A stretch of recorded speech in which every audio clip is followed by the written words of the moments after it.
Boa tarde, pessoal. Tudo bem? Muito obrigado por mais uma participação aqui no podcast da Software One, uma série que a gente tem feito. O meu nome é Vitor Urbani. Hoje eu estou aqui com vocês para a gente falar um pouquinho sobre agentes inteligentes no Azure. E por isso eu trouxe aqui com meus colegas Felipe Rezende e Tiago para a gente bater um papo sobre por que isso é relevante nesse momento, como essa tecnologia vai se comportar aqui frente a outras tecnologias que a gente conhece bastante, o próprio ChatGPT. Dentro do mundo Microsoft a gente tem aqui o Copilot e uma série de tecnologias de importância e porque nesse momento, olhando para 26 aí com uma série de mudanças que podem, de fato, acarretar na forma que a gente trabalha no dia a dia. E com isso, eu passo a bola aqui para meus amigos, uma primeira pergunta para eles. Tiago, Felipe, o que são agentes inteligentes? O que eles diferem do que a gente tem ali tradicionalmente dentro de um agente com uma ferramenta de ChatGPT ou OpenAI, com o próprio Copilot da Microsoft? Por que a gente tem essa tecnologia também presente no Microsoft Azure? Boa tarde, pessoal. Tudo bem? É um prazer estar aqui. E já puxando o gancho aí, né? Já começando com todo vapor aqui. Urbani, no meu ponto de vista, os agentes eles têm ajudado bastante na evolução da IA. E é importante a gente pensar que a era da IA generativa ela começou há algum tempo atrás, né? Ali em 2021, 2022, com o surgimento do GPT. Mas a gente já tem vivido um momento em que os agentes têm dominado muitas das ações e muitas das atividades que podem ser feitas com IA naturalmente, né? E eu gostaria de citar algumas características aqui, tá? Mas também não quero começar falando tudo, mas diria que uma primícia para um agente, de forma bem breve, é como se o agente ele também tivesse a característica e a capacidade do modelo GPT, dos modelos de LLM, né? Eu falo modelo GPT para quem estiver usando o Copilot ou estiver usando algum modelo da OpenAI, mas não nos limitamos a isso, obviamente. Porém, um agente, além de ter essa qualidade, essa característica, ele é baseado em instruções. Como assim, Tiago? Ele normalmente tem em seu código, né? Eu digo normalmente porque pode existir algum agente que não tenha instruções. Em primícia, ele deve ter instruções. Por quê? Porque o agente ele é como se fosse um especialista em determinadas atividades. É como se, enquanto o modelo de chat normal, né, a IA generativa, ela fosse um assistente mais generalista que conseguisse nos ajudar em várias coisas, enquanto o agente ele é um especialista mais focado em determinadas tarefas, tá certo? E isso são algumas das características dele, tá? A gente ainda vai falar de ferramentas, de integrações, de modelo MCP, né, um protocolo que os agentes conseguem trabalhar, mas fiquem tranquilos que a gente vai falando mais sobre isso. Exato. Boa tarde, pessoal. Obrigado por vocês estarem aqui conosco. E somando ao que o Thiago acabou de falar, é interessante pensar que essa era disruptiva já estava muito disruptiva para a gente com a chegada da IA, na verdade, com a melhoria da IA, porque ela já existe há um bom tempo, mas agora que a gente teve de fato o boom, já está sendo disruptiva e a era dos agentes, o que a gente tem escutado muito sobre Agentic AI, ela veio para deixar ainda mais disruptivo. Como o Thiago mencionou, a gente consegue fazer uma série de interações ali com o chat GPT, por exemplo, com o Microsoft Copilot, mas ele vai simplesmente consultar o seu banco de dados ali, de onde ele está tirando todos aqueles dados, aquele modelo do qual ele foi treinado, e vai te dar uma resposta. Se você precisa que ele, de fato, pense um pouco mais sozinho, tome algumas decisões mais racionais, umas decisões ali mais lógicas e interaja com outros componentes, ou seja, ele consiga acessar outros sites, outros bancos de dados, aqueles que ele tem permissão através do protocolo do MCP, e te traga uma informação mais consolidada, uma informação mais inteligente, de fato, é utilizando ali os agentes. Então, fiquem ligados, vai ser uma ótima conversa aqui, e por favor, podem colocar suas perguntas no chat, que estamos aqui para apresentar esse maravilhoso mundo disruptivo da era dos agentes. Maravilha. Eu vi que o pessoal está conectando agora aqui com a gente. Pessoal, tem um QR Code aqui do nosso lado direito. Fiquem à vontade de mandar dúvidas. para a gente poder aqui, ao longo da chat, esclarecendo aqui qualquer ponto que vocês tenham, algum cenário de uso, alguma avaliação que vocês estejam pensando. O time da Software One aqui pode apoiar vocês em diversas frentes de projetos e estudos iniciais sobre tecnologias. E pegando o que meus camaradas falaram aqui agora, a gente entendeu aqui o caminho de separação aqui, o que é um agente tradicional e um agente aqui pensado sobre o ambiente de cloud, como Microsoft Azure. Aí eu faço a pergunta para vocês. Por que agora, em 26, a gente está olhando isso com uma ênfase maior do que a gente estava olhando em 25, que foi praticamente ali o modelo de GPT?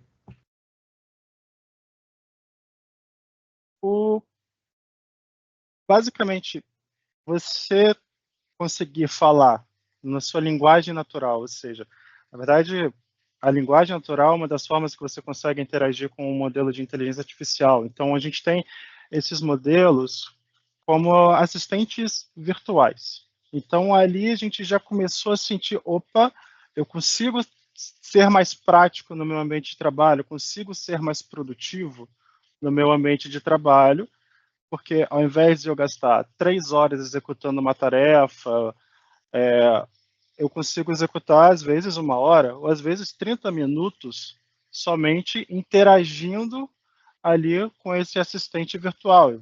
Por exemplo, a maneira que tá mudando a forma da gente buscar coisas na internet. Antigamente, a gente ia site por site, gastava horas pesquisando. Agora, não. Muitas das vezes a gente vai ali no que o Google está falando para a gente, o Gemini está falando para a gente só faz uma varredura para ver se é verdade e toma aquilo ali como verdade. Então, a gente começou a sentir o gostinho. Agora a gente quer mais. Então, a gente está vendo de uma maneira muito crescente as empresas querendo esse gostinho a mais. Poxa, se ele já me melhorou isso, o que mais essa inteligência artificial, junto com os agentes, eles não podem fazer por mim? Então, eu quero agora que ele faça, que ele haja como uma pessoa de fato. E é isso que a gente tem escutado cada vez mais dos nossos clientes. Ele quer que a inteligência artificial cada vez mais faça mais por ele, quer que consulte sistemas da própria empresa, quer que pense como e haja como se fosse um especialista em determinada função que ele não tem dentro do ambiente dele.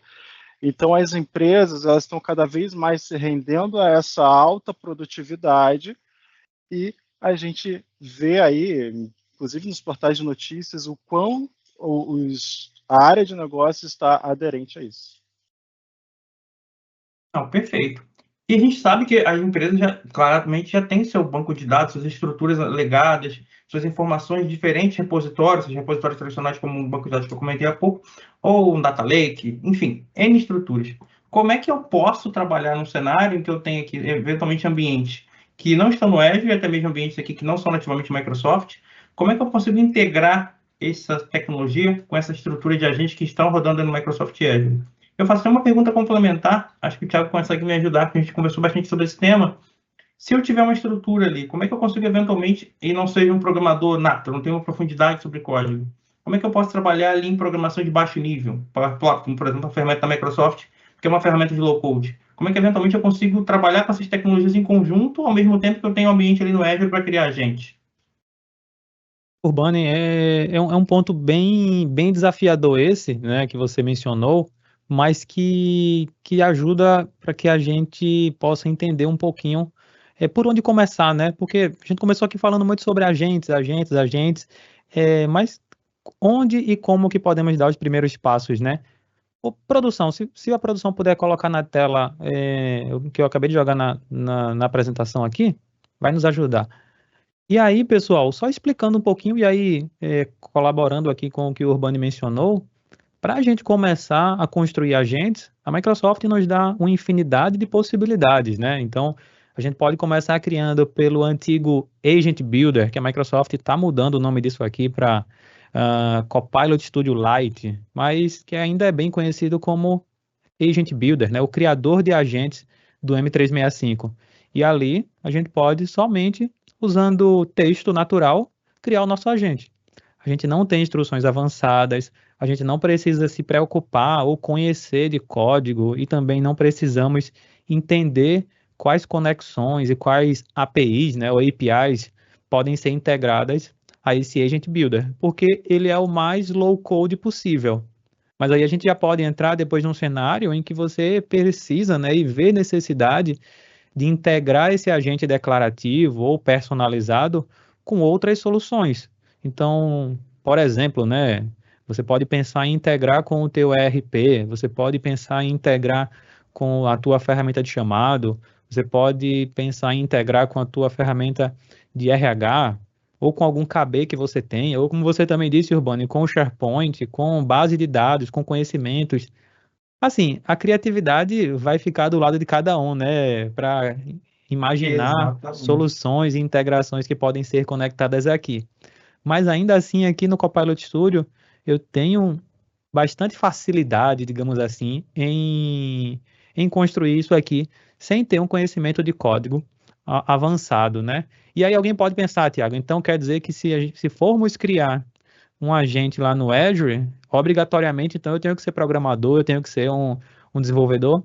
Também não, pessoal. Aqui a gente consegue, obviamente, dentro do Azure, né, dentro do Foundry, criar agentes também com base em uma jornada, digamos assim, já pré-programada, né, uma jornada já declarada, mas também para quem já é mais da área de desenvolvimento, pode pensar em construir esse agente do zero, usando o Visual Studio mesmo, usando programação e gerando esses códigos para desenvolver o agente a partir de linguagem em código mesmo. Então, a gente tem, digamos assim, uma facilidade na construção desses agentes, independente da plataforma que a gente vai conversar, né? Pode ser até dentro do Azure, ainda assim eu consigo, sem ter conhecimento em código, construir o nosso próprio agente. A gente vai mostrar isso na prática, tá?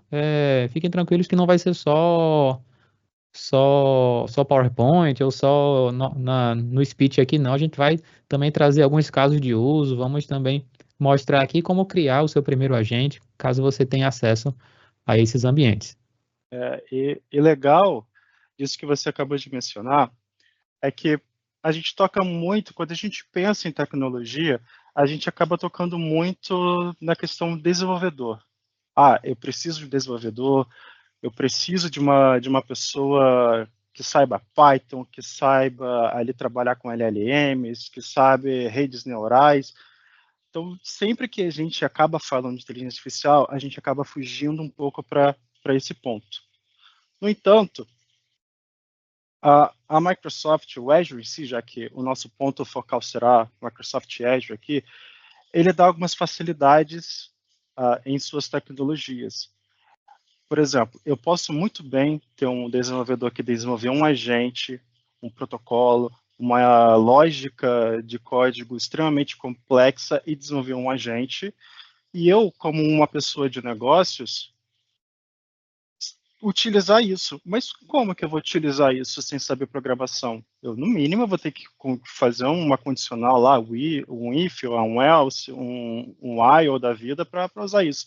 Não necessariamente. Hoje, com o Logic Apps, a gente consegue criar os nossos workflows no formato ali bastante visual, da forma que a gente já trabalhava anteriormente com os Logic Apps dentro do Azure, e na hora que eu vou colocar ali um dos módulos para fazer a chamada, para fazer ali a minha lógica rodar, eu posso selecionar esse agente que foi criado pela minha equipe de desenvolvimento, ou eu posso utilizar algum outro agente, que seja GPT-5, que seja DeepSeek, essas infinidades de modelos que nós temos hoje em dia, para trabalhar ali como um agente dentro daquela lógica que eu estou querendo que ele corra. Então, a gente sai de um ambiente extremamente tecnológico para um ambiente onde uma pessoa de negócios com pouco conhecimento, que fique claro com bastante ênfase nessa parte aqui, pouco conhecimento em tecnologia, ainda assim ele vai precisar saber uma coisa ou outra ali de tecnologia, de Azure, de nuvem, de como é que os agentes funcionam, mas em comparação com o desenvolvedor, será muito pouco. E essa pessoa de negócios ela vai conseguir trabalhar também, criar suas lógicas sem depender ali de uma equipe de TI altamente especializada. Não, maravilha. Esse tema que você trouxe, Rezende, me fez pensar, por exemplo, em cenários de pessoas que administram ERPs. que são profissionais técnicos, mas obviamente estão muito mais pensados ali na estrutura daquela ferramenta, SAP, Proteus e afins, tem outras tecnologias de mercado bem conhecidas, em que eventualmente ele tem um especialista, mas ele não tem um conhecimento tão profundo de como criar esse agente. E me parece, pelo que você falou, que o Logic App poderia facilitar muito a vida desse colaborador. Ele tendo ali um conhecimento básico, ali, alto nível de cloud, com essa solução ele conseguiria criar diversos conectores e agentes que trariam respostas ali para o negócio com base em necessidades específicas. Para um CEO, para um diretor comercial, para uma área de marketing, para entender como é que está o funcionamento da empresa com base nos dados ali que a gente trabalharia. Sim, exatamente.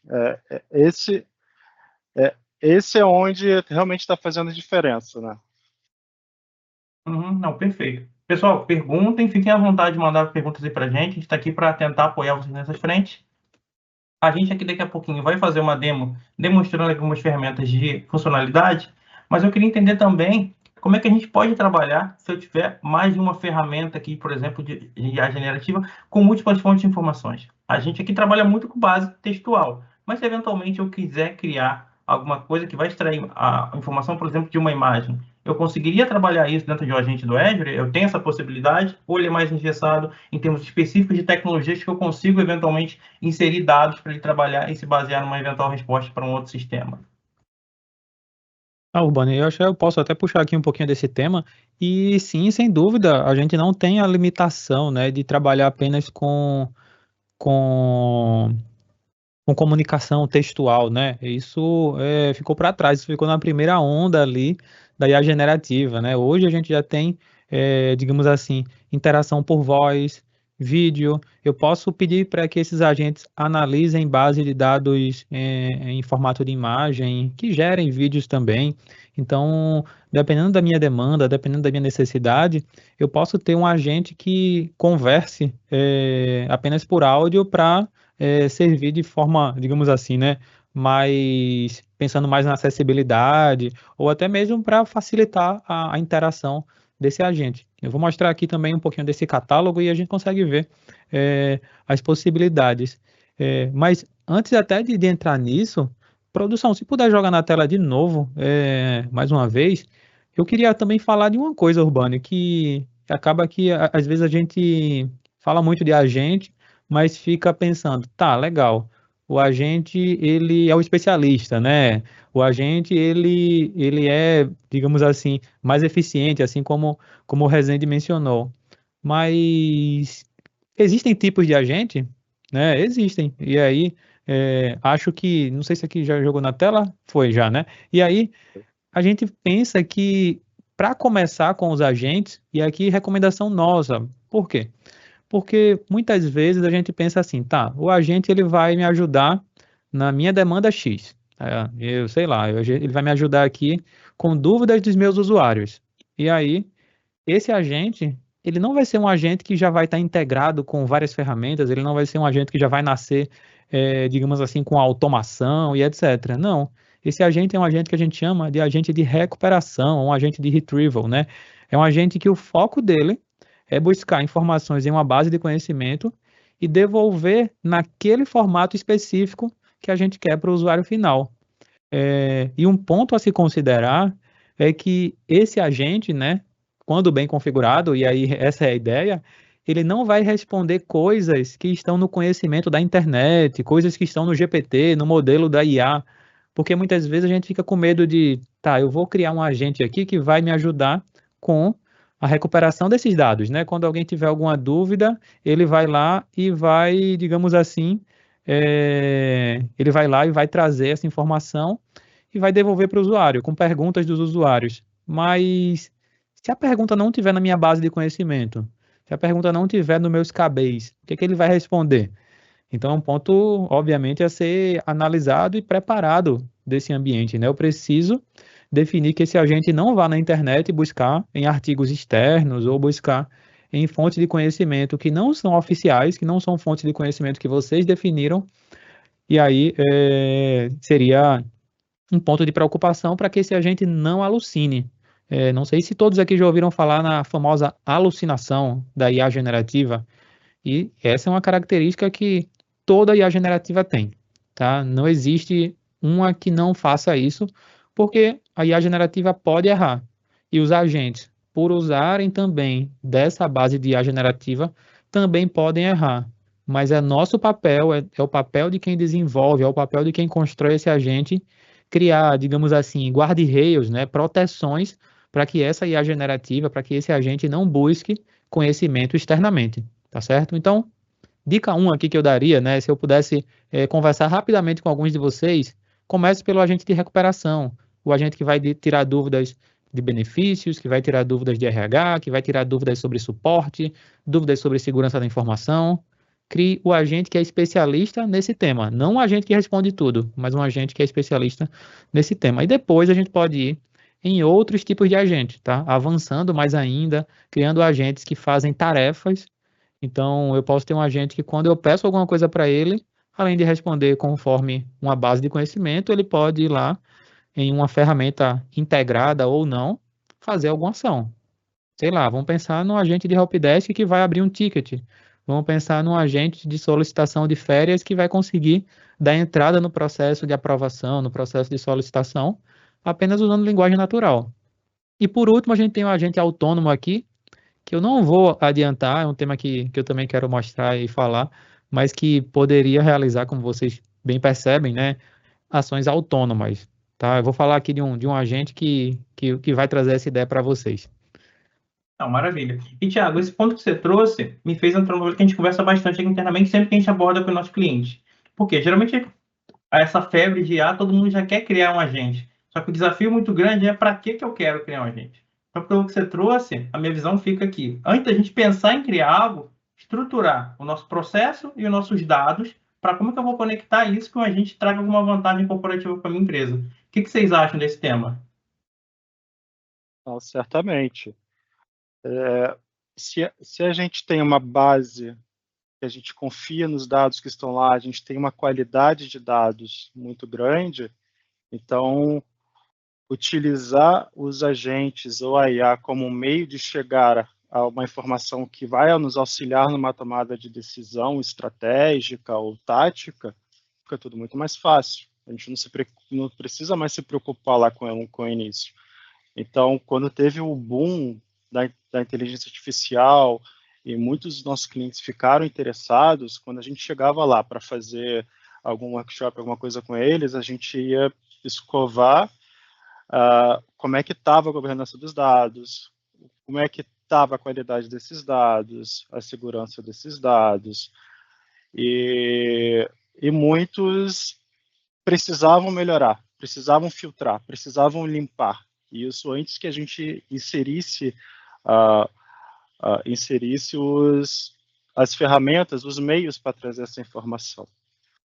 Então, ter essa análise antes, pensando como se fosse ali uma engenharia de dados mesmo, uma ciência de dados, da gente limpar ali, ter tudo consolidado, confiar realmente para depois dar esse próximo passo, eu diria que é o marco zero da gente, na hora da gente pensar em colocar alguma solução de inteligência artificial, seja uma de agentes ou seja um de assistente virtual.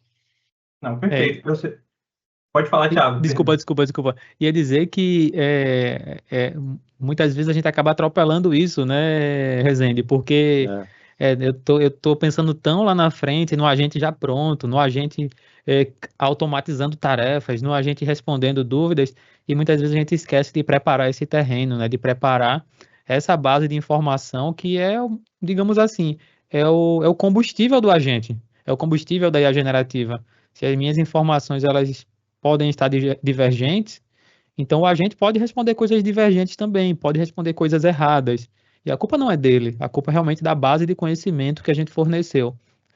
E isso é um ponto sobre base de conhecimento. Às vezes a gente pensa que essa base de conhecimento tem que ser um SQL, né? Tem que ser um banco de dados, tem que ser alguma coisa formal, né? Tem que ser um banco relacional ou tem que ser um banco estruturado. E não necessariamente a gente precisa disso, né, Rezende? A gente pode usar vários formatos de banco. Pode ser PDFs, podem ser arquivos de texto, podem ser arquivos em JSON, podem ser arquivos de banco também, não tem problema. mas eu não preciso, até pensando aqui lá na frente, pensando no mais técnico possível, eu não precisaria ter um servidor de banco de dados para isso. Eu posso ter realmente uma base de conhecimento que está em dados não estruturados. Mas mesmo sendo dados não estruturados, precisam ser dados saudáveis, né? Eu acho que se não for saudável, não importa se é um SQL, se é um servidor local, se é um database no Linux, se é um servidor SharePoint, pouco importa. O que importa é a saúde dos dados. Exatamente. É como dizem, né? Os dados são os novos, é o novo É o petróleo, novo né? petróleo, verdade, verdade. Isso aí é uma forma muito, muito interessante de se pensar no valor disso, né? Porque cada vez mais a gente consegue tirar mais insight de cima desses dados. E você me lembrou um exemplo bom agora, Rezende. Uma vez eu estava precisando analisar uma série de dados não estruturados. Era texto, tá? De uma pesquisa que a gente fez. A gente rodou uma pesquisa para saber o interesse das pessoas em Copilot, tá? Então tinha ali, era um público com 300 a 400 pessoas. A gente sabe que nem todo mundo respondeu, mas a gente teve uma boa participação ali. Pelo menos uns 60 a 70% responderam essa pesquisa. Só que a gente tinha esses dados em texto, não estruturados e etc. Na época, a gente conseguiu construir um pequeno agente, né, uma solução bem rápida, que analisava esse texto, texto puro mesmo, como se fossem comentários de rede social, como se fossem comentários em texto sem formatação. Não era uma tabela bonitinha. E aí a gente pegou isso, pediu para o Copilot, né, um agente de IA, formatar isso, deixar isso de forma organizada. Então ele nos ajudou a preparar os dados e depois a gente pediu para ele fazer uma espécie de um ranking e analisar também o que é que as pessoas estavam mais pedindo ali. Assim, se eu fosse dizer para vocês o tempo que um analista, que uma pessoa gastaria ali analisando esses dados, formatando, tirando alguns insights, muitas vezes até levando esses dados para um Power BI para analisar depois, é, não seria menos de 1 hora, tá? Não seria. Enquanto um agente de IA que a gente construiu fez isso em 3 minutos. Em 3 minutos ele formatou os dados, organizou, gerou gráficos e também gerou um ranking para a gente do que a gente queria, digamos assim, o que é que a gente poderia trabalhar naquele grupo de pessoas, tá? Então, isso mostra a questão da produtividade, né, da tomada de decisão e quantos agentes conseguem nos ajudar nessa pegada de eficiência mesmo, né? Muita gente pensa que a IA vai fazer com que o meu trabalho tenha menos qualidade, mas é o contrário. Se a gente configura bem, se a gente gerencia bem, se a gente tem agentes especialistas nas nossas tarefas, é jogo ganho, né? Game changer. Eu tenho realmente muita facilidade em resolver problemas do nosso dia a dia. Detalhe, e não é só, eu configurei bem meu MCP Server, que é digamos que é um servidor ou protocolo que agora você vai integrar com todos os seus sistemas. Ou não é mesmo, eu tenho uma base de dados extremamente limpa que eu confio 100%. Na verdade, você saber perguntar para assistência, para o seu agente, o que a gente escutou muito, pelo menos aí ao longo desse ano, chamado de prompt engineering. Se você souber fazer o prompt, utilizar a melhor linguagem, como a gente vai mostrar aqui para vocês, então isso vai te trazer respostas também cada vez mais assertivas e insights cada vez mais valiosos. Sim, perfeito. Excelente, E excelente. esse ponto que vocês trouxeram até me lembra uma brincadeira que eu faço com muitos clientes, que não adianta a gente pensar em construir o prédio, fazendo essa analogia, do que esse terreno não está minimamente preparado. A gente vai construir, o prédio vai afundar. A gente nunca vai entender o porquê aquele prédio está errado, porque o problema não está na engenharia do prédio, sim na fundação do que deveria ser construído. Mas, Thiago, o tema que vocês comentaram, de a gente ter ali, não precisa necessariamente ter uma base de dados robusta, que permita que eu tenha uma fonte que vai treinar o meu modelo e preparar justamente esse terreno para receber e ter um agente funcional. Pode ser PDF, pode ser planilha Excel, pode ser um TXT. Só que eu me pergunto, tendo um volume de dados tão grande e, eventualmente, dados sensíveis da empresa, e também ali questões ali que podem ser sigilosas, sensíveis para pessoas específicas, como que eu posso proteger isso sendo trafegado em diferentes sistemas para que, eventualmente, não tenha vazamento, ou até mesmo alguém que não deveria acessar internamente na organização aquela informação, acesse ali indevidamente através de um agente que, eventualmente, ele está conectado. Como é que eu posso resolver essa grande questão de dados para lá e ter uma proteção ali que me permita ter confiança que um agente que eventualmente foi pensado para simplificar meu trabalho não está me expondo aqui para o mercado, para vazamento de dados ou coisas nesse sentido? Isso é um ponto que a gente precisa tratar como primícia, né, Urbani? Porque muitas vezes a gente pensa assim: ah, que legal, tem um agente gratuito aqui que faz, sei lá, que me ajuda a gerar anotações de uma reunião. Ou um agente de uma empresa que a gente não conhece, digamos assim, o, o código de ética, o código de conduta que ela trata. Aqui a gente está falando da própria base e da própria forma com que a Microsoft trata os dados dos clientes dentro da plataforma do Microsoft 365, do Azure e toda a suíte de colaboração e infraestrutura da Microsoft. Então, como primícia, esses agentes, eles também respeitam esses critérios que a Microsoft trata como primícia. Eu acho que a gente até pode compartilhar aqui com o pessoal, né? Aquelas questões, né? A gente manda aqui depois um link, não sei se a produção consegue mandar, mas um artigo que fala sobre realmente o que nós consideramos primícia dentro do que a Microsoft entende como mínimo, né? Não dá para usar IA sem, digamos assim, saber que esses dados vão estar protegidos. Eu colei até aqui no chat, e aí depois, se vocês, produção, puder mandar para o pessoal, vai ajudar. Mas a Microsoft, ela fala muito sobre isso, e a gente não começa, digamos assim, a criar nada sem ter garantia aqui. Primeiro, o modelo de LLM, que é o modelo de linguagem de Large Language Model, né, ele não vai aprender com os nossos dados, ele não vai aprender com os dados da nossa empresa. Isso é o mínimo. Imagina você ensinar um agente e depois descobrir que esse agente está levando dados para a OpenAI, ou está levando dados para outros fabricantes, está levando dados para outros modelos. Então, isso é, digamos assim, o mínimo, né? Eu vou até colocar aqui o link que eu pedi para o pessoal compartilhar. Então, nesse artigo, a Microsoft descreve, né, tudo que é o mínimo para a proteção desses dados. Então, tudo isso, digamos assim, pensado e tentando atender, né, proteção de dados da União Europeia, a proteção de dados daqui do Brasil também, o LGPD, entre vários outros critérios. Tá? Não vamos, digamos assim, aprofundar tanto esse tema, mas a Microsoft ela já começa a brincadeira dizendo assim, olha, o teu agente ele fica num container, né, ou numa área específica que só você tem acesso a esses dados. Nem a própria Microsoft, caso ela queira, vai acessar esses dados, porque os dados pertencem a você. É tanto que na parte de conhecimento do agente, a gente precisa, digamos assim, definir o que seria a base de conhecimento, gerar ali um blob storage do Azure, né? Para quem conhece um pouquinho vai saber do que eu estou falando, mas para quem não conhece é como se você precisasse subir o seu próprio disco ali, um próprio HD, para ser a unidade de armazenamento, ou definir site do SharePoint e outras unidades de armazenamento que esse agente teria.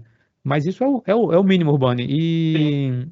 E quando a gente começa a pensar nisso aqui, né, segurança é uma questão inegociável, né? Eu não posso negociar com segurança porque vazamento de dados pode custar reputação de empresas, pode custar muito dinheiro, pode custar também o vazamento de dados sensíveis dos nossos clientes.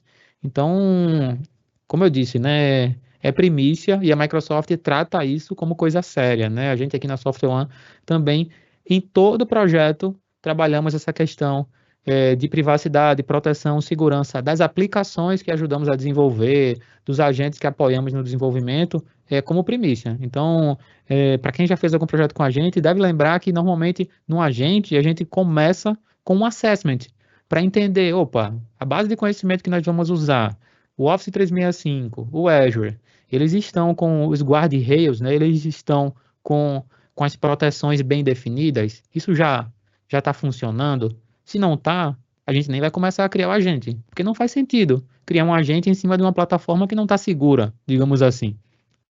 Entendi. E você trouxe um ponto, principalmente pensando em reputação, que o AdWords pode tratar, algo que os clientes sempre me perguntam. E se eventualmente alguém quiser falar um palavrão para o agente e ele pedir que a gente responda com uma resposta ofensiva? Como é que a gente consegue proteger, principalmente a reputação da minha companhia, não ter nenhuma exposição nesse sentido? A gente consegue fazer alguma coisa nesse sentido ali pelos guardrails dos agentes do Azure? Consegue sim, Urbani. Como esses agentes são customizáveis, a gente pode definir dentro dos modelos, tá?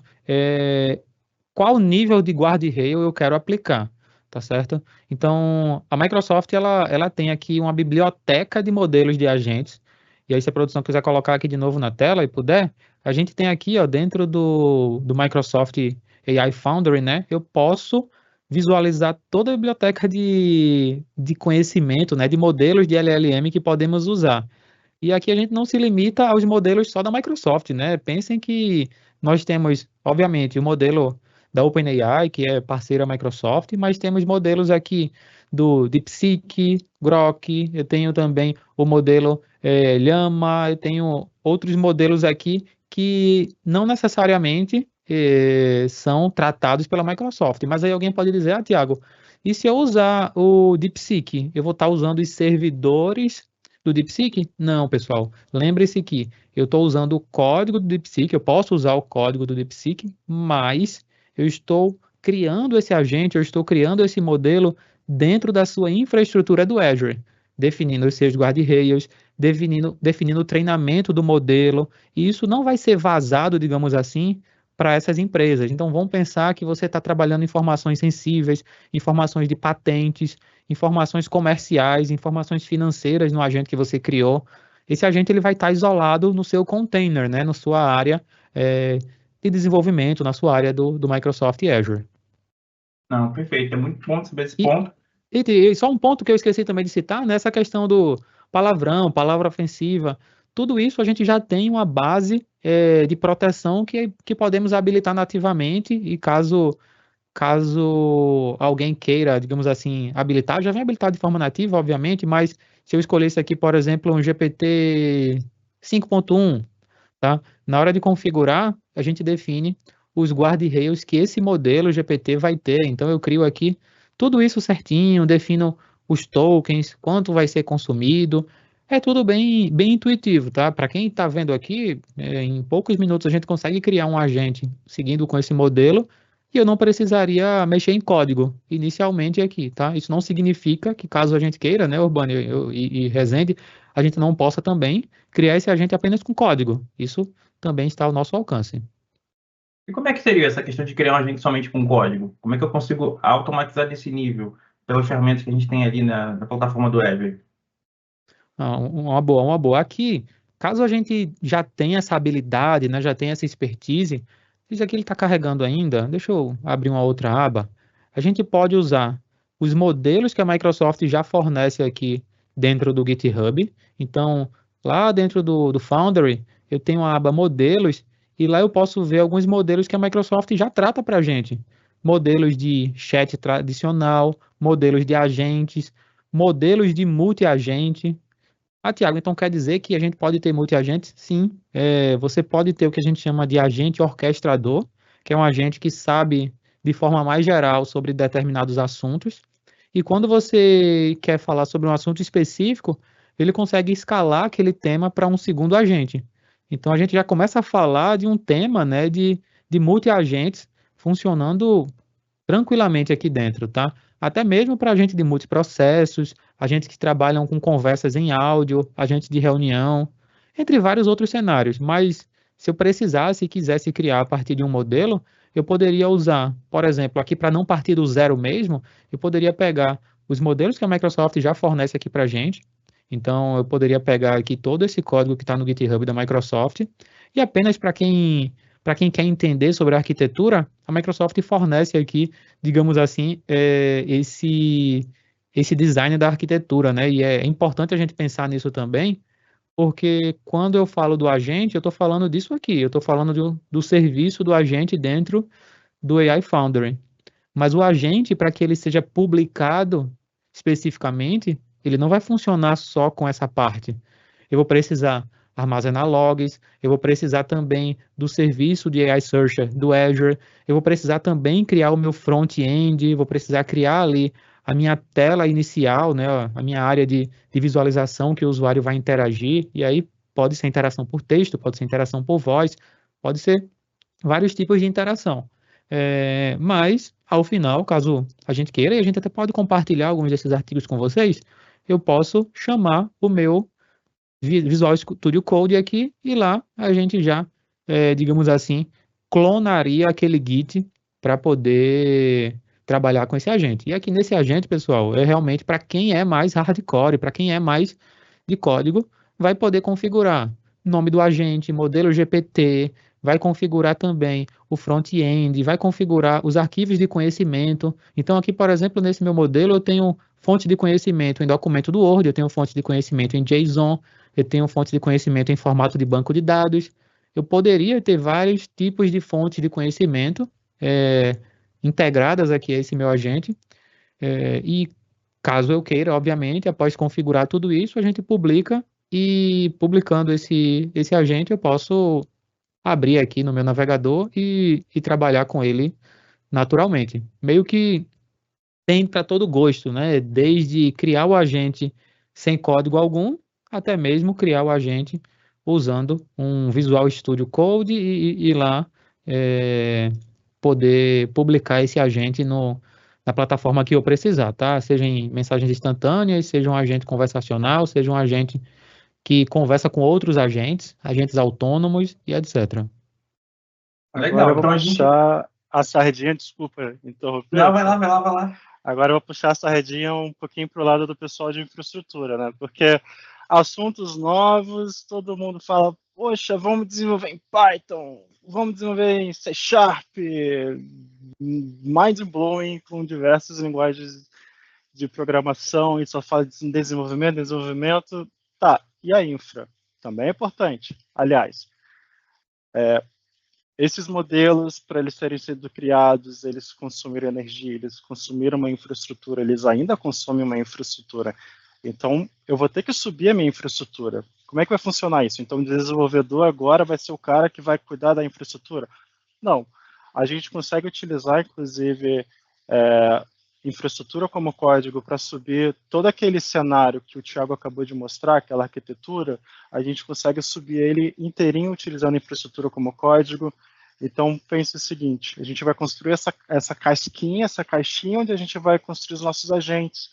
Então, eu posso ter meu time de infraestrutura trabalhando com formas automáticas de provisionar esse ambiente, e nosso time de DevOps cuidando disso numa esteira de CI/CD, e, obviamente, nosso time de testes e de QA fazendo a varredura, utilizando também agentes ali para fazer os testes em cima da nossa infraestrutura, ou seja, todo aquele nosso processo de DevSecOps correndo normal. Essa infraestrutura ela vai ser provisionada. Eu tenho hoje módulos, eu tenho providers aqui dentro que eu consigo provisionar um AI Foundry, por exemplo, utilizando Terraform. Obviamente, se você for um cara que só utiliza Azure, só utiliza Microsoft, se você quiser fazer isso através de Bicep, você também consegue utilizar. E de forma que você vai entregar um ambiente todo pronto com os seus guarda-reis de segurança, com os seus guarda-reis de governança que a sua empresa definiu, dentro da Land Zone que a sua equipe de arquitetura montou, cuidou com tanto carinho, cultivou, deixou lá crescendo as arvorezinhas, ninguém vai zoar o ambiente de ninguém. Tudo pronto e com os acessos necessários para somente a equipe de Data Science, a galera que é desenvolvedor, toda essa galera que vai trabalhar em cima da criação desses agentes, para só se preocupar lá, provisionar os agentes, fazer as lógicas que eles precisam e entregar para o seu usuário final. Padronizar, né, Rezende? Porque sem padrão, como você disse, né? Imagina o desenvolvedor criando aqui uma infra para dev do agente e, sei lá, tá criando uma infra gigantesca que vai consumir, sei lá, Exatamente. milhares de reais apenas para uma validação, apenas para um desenvolvimento. Isso tudo não pode ser deixado de se considerar, né? A gente tem realmente que tratar isso também como preparação, né? Assim como a gente prepara os dados, temos que preparar a infraestrutura para receber esses agentes. Não, maravilha. E eu vi que o pessoal não mandou nenhuma pergunta, pode mandar pergunta, pessoal. Fica à vontade aqui para a gente estar aqui para tentar esclarecer eventuais dúvidas que vocês tenham de caso de uso. Como o Felipe e o Thiago comentaram agora, o uso de agente vai desde empresas iniciais, que não têm um trabalho de IA, até grandes empresas que já têm uma estrutura bem robusta, que podem automatizar isso tudo via código e facilitar bastante a governança desse cenário. Pessoal, pelo horário, a gente já pode começar a nossa demo, né? Para conseguir mostrar para o pessoal como é que a gente faz na prática e demonstrar as funcionalidades presentes já na plataforma. Boa, boa. Vamos lá, então. O que eu tinha pensado aqui, pessoal, em mostrar para vocês, primeiro ponto, né? Lembra que eu comentei que ia segurar um pouquinho esse agente aqui autônomo? Porque eu queria falar sobre ele. Pensem que quando a gente começa pelo agente de recuperação, agente de tarefas, eu tenho o papel ali de estar preparando, né, e de estar, digamos assim, aprendendo até mesmo como usar esses agentes e testando esses agentes. Mas nos agentes autônomos, a gente já pensa que eu posso, digamos assim, pegar um arquivo, salvar esse arquivo em uma pasta, por exemplo, e aí essa pasta pode ser do SharePoint, pode ser um blob storage do Azure, mas vamos pensar que eu salvei em uma pastinha qualquer. E esse agente, ele vai lá, lê o arquivo e faz o trabalho que a gente precisa. Um exemplo que a gente já tratou, né, em um case aqui que vale a pena citar, é o analista de contratos. Imagina que você tem um agente que toda vez que você salva um contrato novo no seu ERP, no seu sistema XPTO, no SharePoint, ele vai lá e faz essa análise para você. E ao final ele pode disparar um relatório por e-mail, ele pode disparar um relatório na própria tela da ferramenta ou o que você precisar, tá certo? Então, vamos pensar que os agentes autônomos, eles já aprenderam com a base de conhecimento, eles já aprenderam com a automação e agora você já definiu os gatilhos que permitem que ele funcione, né, as triggers. Então, ele pode começar a fazer coisas sozinho, além de também conversar com outros agentes de forma autônoma, tá? Isso é uma habilidade muito comum desses agentes, mas como a gente falou, a gente precisa primeiro amadurecer os tipos de agentes que queremos criar, tá? Eu tenho aqui dois agentes que são cases a gente já tratou aqui, né? A gente já trabalhou em alguns clientes, exemplos como esses, e, por exemplo, um desses agentes é esse carinha aqui que eu vou jogar na tela, que é um agente focado em Service Desk. Então imagina que as pessoas da organização, elas podem ter uma ferramenta, né, um agente que resolve problemas de tickets, que resolve problemas de dúvidas com relação a problemas da área de tecnologia. Ah, Tiago, então esse agente aqui, ele é um agente que a gente comentou aqui de recuperação. Sim, ele tem essa habilidade de ser um agente de recuperação, porque a gente pode fazer perguntas sobre a base de conhecimento que existe dentro dele, e aí ele vai lá na base de conhecimento e responde isso conforme a base. Mas, por exemplo, caso eu também tenha problemas com tickets, ou que eu precise abrir uma solicitação de serviço, ele também pode fazer isso usando as conectividades, né, as possibilidades de automação incluídas nesse agente, digamos assim, tá? Então, um agente como esse é um caso muito legal para começar, é um caso muito bom para você aplicar como um agente inicial. Assim como também um agente que sirva como um agente de helpdesk, perdão, que sirva como um agente de RH, que pode ajudar ali com dúvidas sobre benefícios, dúvidas sobre solicitação de férias, sobre os valores da empresa. Já pensou em, ao invés das pessoas terem que ler um manual gigante com, sei lá, 30, 40, 50 páginas, elas pudessem naturalmente solicitar as informações e fazer perguntas com base numa base de conhecimento que o agente tem? Então, eu poderia, como eu disse, né, perguntar sobre férias aqui, como eu perguntei, eu quero tirar férias. E aí o agente vai lá e responde usando a base de conhecimento que a gente tem. Ele até referencia um arquivo chamado Manual de Novos Colaboradores que está configurado na base de conhecimento dessa nossa ferramenta. Beleza?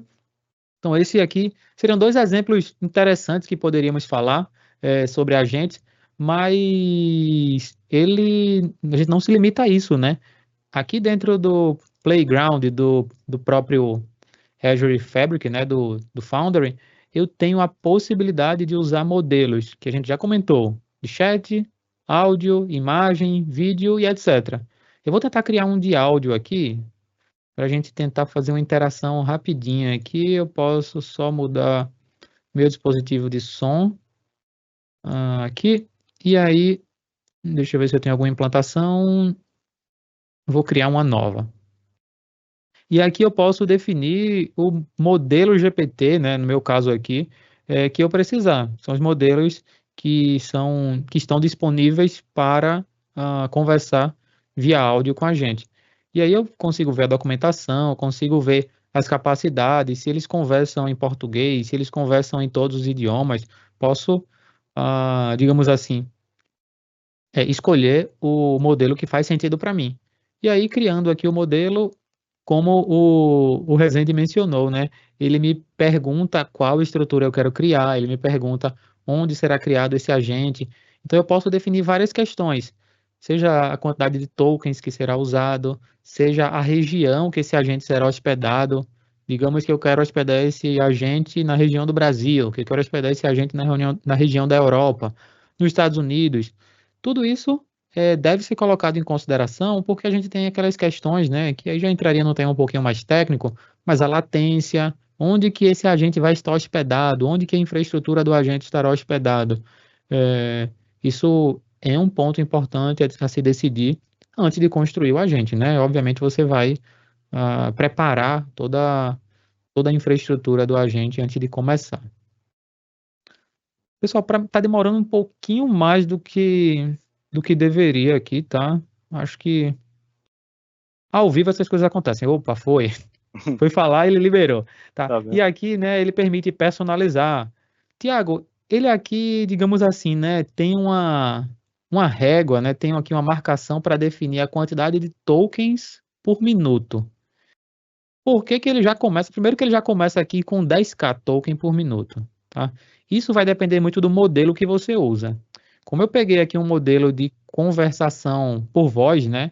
Então é um modelo que tem um consumo de tokens um pouco maior. Se fosse um modelo apenas de texto, ele seria um pouquinho mais tranquilo no consumo de tokens. Mas isso está totalmente ligado ao custo do meu agente também. Então essa é uma questão que a gente precisa colocar na balança, né? E foi até um ponto que a gente não abordou tanto, né? Mas caso alguém se pergunte, onde que eu crio o meu agente? Crio aqui no Fabric, crio lá no Copilot Studio, crio dentro do criador de agente, né? Do Agent Builder. Isso vai depender, obviamente, dos requisitos, né? Que a gente já comentou aqui, algumas características. Se você vai usar um modelo que não é nativo do Copilot, então só vai estar para você criar dentro do Foundry, mas muitas vezes a questão de custo vai estar ligado aonde você quer criar esse agente. Por quê? Porque aqui eu posso usar as minhas assinaturas, eu posso usar uma subscription do Microsoft Azure. Então, isso facilita muito na questão do consumo desse agente.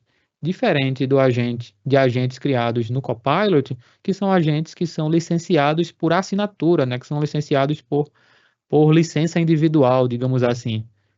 Existem outros métodos de licenciar? Também, né, Urbani e Rezende? Dá para licenciar também num modelo que a gente chama de pay as you go, né? Que é um pagamento por consumo. Mas isso já é nativo aqui dentro do Azure, né? Dentro do Azure eu já faço isso de forma nativa, sem precisar me preocupar muito com essa questão.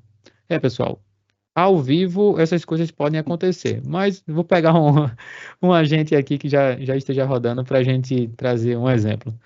Antes de você seguir, acho que é importante falar um pouquinho mais desse tema de custo, porque justamente que você trouxe, e na minha visão que faz muito sentido empresas que eventualmente estão estruturando ainda, e olhando ali para a perspectiva do Microsoft 365, do Microsoft Copilot, uma licença individual pode ficar cara. E aqui seria um cenário inicial de teste, justamente pelo modelo Pay as you go, em que eu vou ali dimensionar o tamanho de ambiente que eu preciso com base nesse negócio.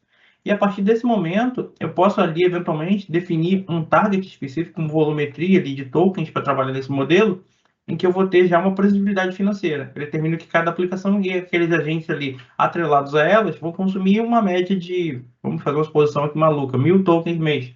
Isso garante para a empresa que no começo ela vai ter um custo baixo para testar e dimensionar, e mais para frente ela vai ter um cenário que ela consiga ter uma previsibilidade mês a mês do que de fato está provisionado.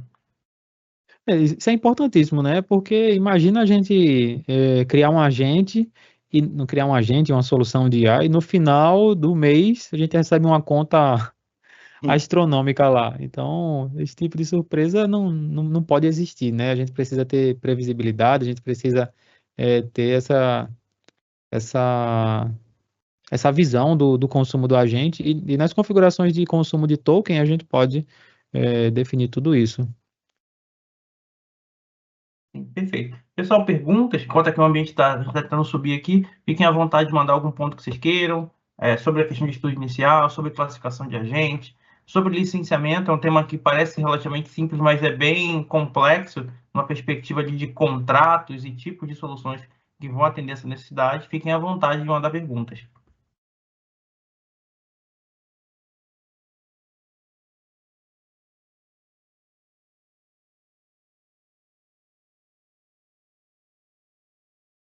Aqui ele está extremamente lento mesmo hoje, mas eu vou mostrar um agente que seria bem parecido com esse, então, que é o que eu iria construir aqui.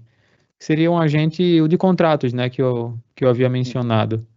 Que era exatamente o que eu iria construir aqui junto com o pessoal. Vou deixar ele carregando, se der tempo ainda a gente mostra. Mas esse agente de contrato é um analista que analisa contratos com base no contrato modelo da empresa. Então vamos pensar que a pessoa está com um contrato, eu sou da área de compras, eu sou da área, sei lá, até mesmo de governança ou outras áreas afins da empresa, e preciso analisar as cláusulas que existem naquele contrato, né? Se tudo ali está alinhado, se tudo faz sentido, se as multas por descumprimento fazem parte daquele meu contrato.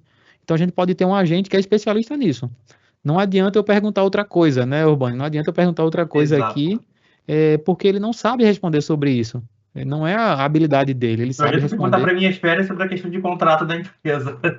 Não faz sentido. Mas aí aqui eu poderia, num agente como esse, colocar um contrato, sei lá, eu tenho aqui um contrato de suporte e vou pedir para ele verificar o contrato anexado. E aí, com base nas instruções que a gente definiu para esse agente, ele vai comparar com o contrato que eu acabei de carregar e vai dizer, olha, o contrato base, que é o nosso contrato padrão, né? Ele sim está parecido, beleza, mas aqui, por exemplo, ele na parte de penalidade, o contrato que você anexou, né, que é o contrato carregado, ele não menciona penalidades por descumprimento, por cancelamento ou coisas do tipo. E aqui eu poderia, obviamente, pedir para o meu fornecedor, pedir para a pessoa que elaborou esse contrato fazer esse ajuste, porque digamos que no meu cenário, isso é primícia. Eu tenho que ter as penalidades por atraso, por descumprimento do contrato e etc. Tá? Então, olha que eu nem abri o documento, né? Eu poderia ter aberto o documento, eu poderia ter aberto também o nosso documento modelo, comparado aqui, lado a lado, colocado um no monitor, outro no outro, e ficado olhando de uma tela para outra. Linha a linha, gastando um tempo gigantesco para fazer 1 a 1. Isso aí simplifica bastante o tempo dos times que de fato Exato. fazem esse tipo de análise. E Agora aí, se vamos fosse um agente pensar. autônomo, né? Como eu disse, se fosse um agente autônomo, eu colocaria esse contrato numa pasta qualquer e o agente autônomo iria lá e faria esse trabalho que eu pedi para ele fazer aqui, digamos assim, né? Agora imagina, sou um advogado, tenho que analisar um processo ou vários contratos aqui da minha empresa e são centenas de folhas. Imagina, você fazer uma pergunta, fazer um prompt ali e ele só trazer os insights que você realmente precisa. Esse é um grande cenário real que a gente já viu, inclusive, nos nossos clientes acontecendo. E levava dias para um advogado analisar aquele ambiente. E em um dia ele conseguiu ter toda a análise daquele contrato, daquele processo, de uma maneira muito simples. Nós temos uma Verdade. pergunta aqui no chat, justamente perguntando aonde foram criados esse agente que você demonstrou, Thiago. Eu vou até tomar a liberdade aqui de responder, eu não sei o nome da pessoa, mas esses agentes específicos foram criados no Azure Foundry.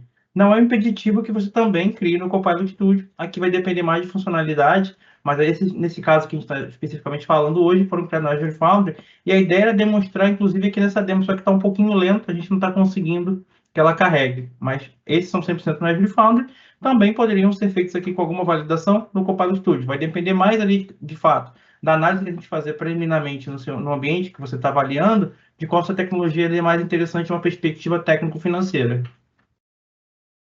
Exatamente, porque aí cada um tem o seu tipo de consumo, né? Cada um tem o seu tipo de contrato, tem suas características, tem suas integrações. Se a gente fosse entrar aqui num outro tema de integração, a gente já entraria no tema de MCP, que é um protocolo bem recente, assim, recente, final de 2024, né? É um protocolo que padroniza as integrações entre agentes de IA. Não só agentes, mas entre ferramentas que conversam com agentes também.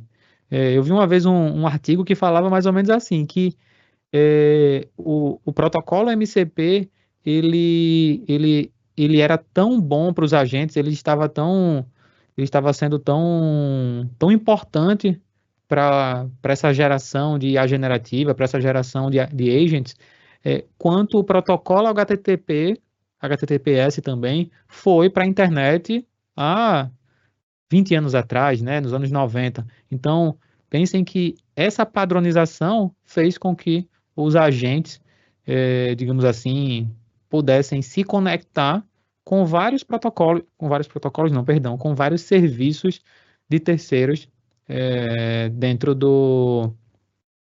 desses agentes, né? Então eu não preciso mais me preocupar em fazer uma integração ali, em desenvolver um código, uma API, né? A API ali da ferramenta para fazer o meu agente se comunicar com o meu ERP, ou para fazer o meu agente se comunicar com a minha ferramenta de helpdesk. Não.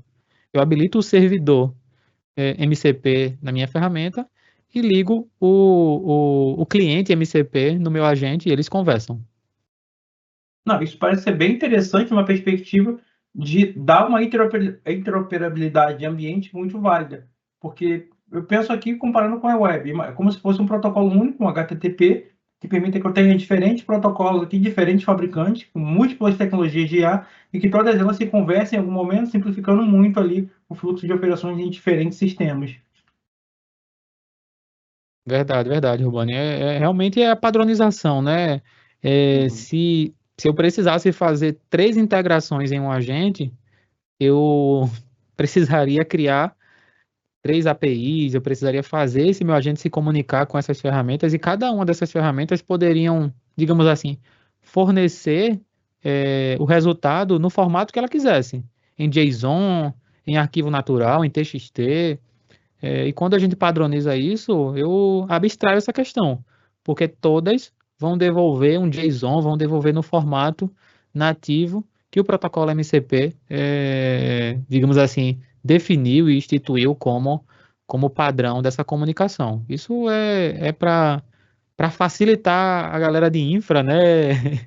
Mas também para acelerar as integrações desses agentes. E assim, a Microsoft não seria diferente e está permitindo esse nível de integração também nos agentes do Copilot, tá bem? Legal. Como é que o ambiente ali da demo, acho que infelizmente, pessoal, por ser um evento ao vivo, ele não quis carregar. Mas a gente vai demonstrar aqui para vocês, aqui o Thiago está demonstrando que é um agente já pronto. A gente queria, de fato, mostrar ele sendo criado do zero. Aqui a gente está usando uma estrutura aqui do Azure Foundry, já com ele provisionado, mas demonstrando na prática como ele pode apoiar ali em diferentes frentes de trabalho.